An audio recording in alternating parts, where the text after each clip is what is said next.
স্থান পরবর্তীতে পরিবর্তন করা হয়েছে প্রেস ক্লাবের সামনে। কেমন, আমরা এই প্রোগ্রামের অনুমতি পেয়ে আমরা প্রোগ্রামে যাওয়ার সিদ্ধান্ত নিছি। আমরা কচুয়া থেকে 44টা বাস ভাড়া করছি, প্রত্যেকটা বাসে 5,000 টাকা করে অ্যাডভান্স করে। আমাদের শাহরাস্তি থেকে 21টা বাস ভাড়া করা হয়েছে, প্রত্যেকটা বাসে 3 থেকে 5,000 টাকা করে অ্যাডভান্স করে। এই বিষয়টা তো সবাই অবগত, এখানে যারা আছে সবাই অবগত, আনোয়ার মামা সহ। আমরা রাত্রে 10টা বাজে মেহের শুভ হোটেলের সামনে থেকে সিরিয়াল বাই সিরিয়াল সবগুলা গাড়ি একত্রে ছেড়ে চলে যাবো ঢাকার উদ্দেশ্যে। রাত 9টা 50 আমাদেরকে নিষেধ করছে যে আমরা বাস দিয়ে যাব না। ইভেন সর্বশেষ যে গাড়িটা আমি কনফার্ম করছি সেটা হচ্ছে রাত 8টা বাজে। রাত 8টা বাজে যে গাড়িটা আমাকে যাবে বলছিল, সেই গাড়িটা 1 ঘন্টা 50 মিনিট বাদ 9টা 50 ক্যান্সেল করছে। অর্থাৎ আমাদের রওনা দেওয়ার 10 মিনিট আগে, যেহেতু আমাদের এতগুলা গাড়ি একত্রে ক্যান্সেল করে দিছে, এটা পূর্ব পরিকল্পিত, আমাদের বোঝার বাকি নেই। আমরা যখন জিজ্ঞেস করছি মালিক সমিতির যিনি মালিক মজুমদার সাহেব, ঢাকায় থাকে সম্ভবত উনি, আমি সরাসরি ওনাকে কল দিলাম যে ভাই আমাদের গাড়িগুলো এভাবে হঠাৎ করে নিষেধ করে দিলেন কি জন্য? আমাকে বলতেছে যে আমাকে প্রশাসন থেকে নিষেধ করা হয়েছে। কোন প্রশাসন? কচুয়া থানা থেকে। আমি বললাম যে তাহলে কচুয়া থানা আপনি ইনচার্জ অফিসার যিনি আছে স্যারের নাম্বারটা দেন। স্যারের নাম্বার দেওয়া হলো, আমি স্যারের সাথে কথা বলছি। একজন বাস মালিকের দোকানে বসে, এখানে আমাদের আক্তার ভাইয়ের দোকানে বসে স্যার আমাকে বলতেছে আপনাদের প্রোগ্রামটাই তো নিষিদ্ধ প্রোগ্রাম, আপনারা আবার ঢাকা যাবেন কেন? এটা স্যার আমাকে বলতেছে। আমি বললাম যে স্যার আমাদের প্রোগ্রাম যদি নিষিদ্ধ প্রোগ্রাম হতো তাহলে আপনি অনলাইন কপি দেখেন, আমাদের অনুমতি আছে, আপনি হয়তো বা জানেন না, প্রশাসনের লোক আমরা জানি। তো ঠিক আছে স্যার, আমরা যাচ্ছি, আমরা ঢাকা আজকে যেভাবে হোক যাইতেছি, কথা বল, আমরা ঢাকা যাইতেছি, যেভাবে যাইতেছি আজকে।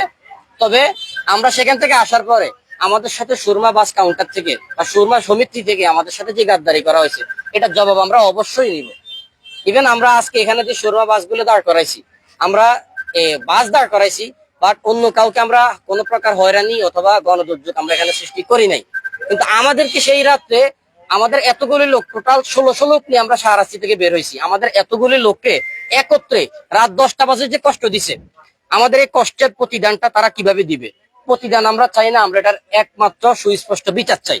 আর হচ্ছে আমাদের কাছে এই মুহূর্তে যে দাবিটা, সেটা হচ্ছে আমাদের প্রথমত ক্ষতিপূরণ দিবে, আর দ্বিতীয়ত মালিক সমিতির যিনি সভাপতি আছে উনি লিখিতভাবে আমাদের কাছে ক্ষমা চাইবে আহলে সুন্নাত ওয়াল জামাতের কাছে।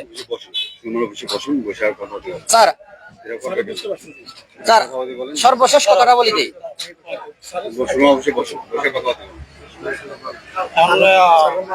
এই মালিক সমিতির কেউ আসেনি আসছে, আমরা একটু মামা দায়িত্ব আপনি নিতেছেন না, এক কথার উপরে আমাদের সব চলে যাবে। আমরা যদি আঙ্গুল দিয়ে ইশারা দিয়ে সব সরে যাবে। তবে শুনেন, আমি আমার কথাটা শেষ করেন। উনি লিখিত আকারে ক্ষমা চাইবে, এই ক্ষমার পত্রটা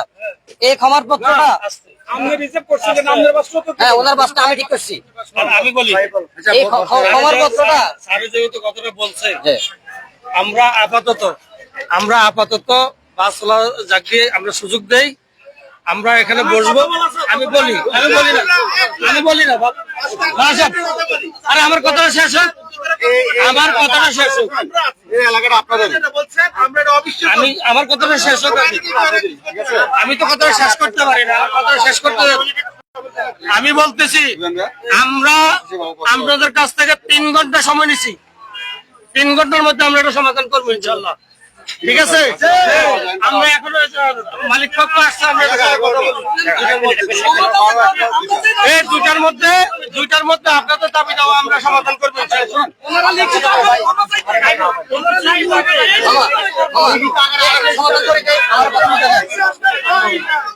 এই হ্যালো সবাই শোনেন, উপস্থিত সবাই শোনেন, সবাই শোনেন কি বলতেছি, এক নির্দেশনা আমাদের, আমরা তো না করি আমাদের আশ্রয়স্থল কোথায়? প্রশাসন না আমাদের।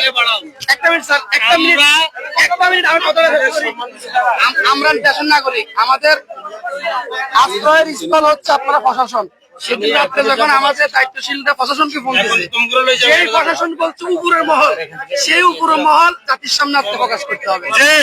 যদি আপনারা উপরের মহল হয় তাহলে আপনারা বলবেন, আর যদি আপনার উপর কেউ থাকে তাহলে আপনারা বলেন।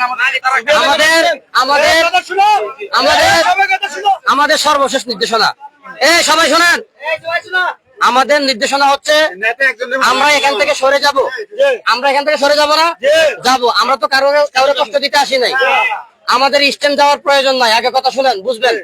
আমরা এখান থেকে দাবি জানাইছি কোনটা, আমাদের প্রথমত ক্ষতিপূরণ দিবে, দ্বিতীয়ত হচ্ছে এটা হচ্ছে মেইন, যদিও দ্বিতীয় নম্বরে বলতেছি, লিখিত আকারে মালিক সমিতির সভাপতি স্বাক্ষর থাকবে, আহলে সুন্নাত ওয়াল জামাতের কাছে তারা ক্ষমা চাইবে। তারা এই ক্ষমা পত্রটা আমাদের রফিক হুজুরের দপ্তরে জমা দিবে। হুজুর যখন আমাদেরকে বলবে যে আমি ক্ষমার পত্র পাইছি, ততক্ষণ তারপর থেকে আমরা শান্ত। যদি এর বিপরীত কোনো কিছু হয়, আমরা পরবর্তীতে কি করব তা আমরা আর নির্দেশনা দিয়ে করব না। দুঃখ প্রকাশের পরে বা ক্ষমার পরে তার কিছু থাকে না।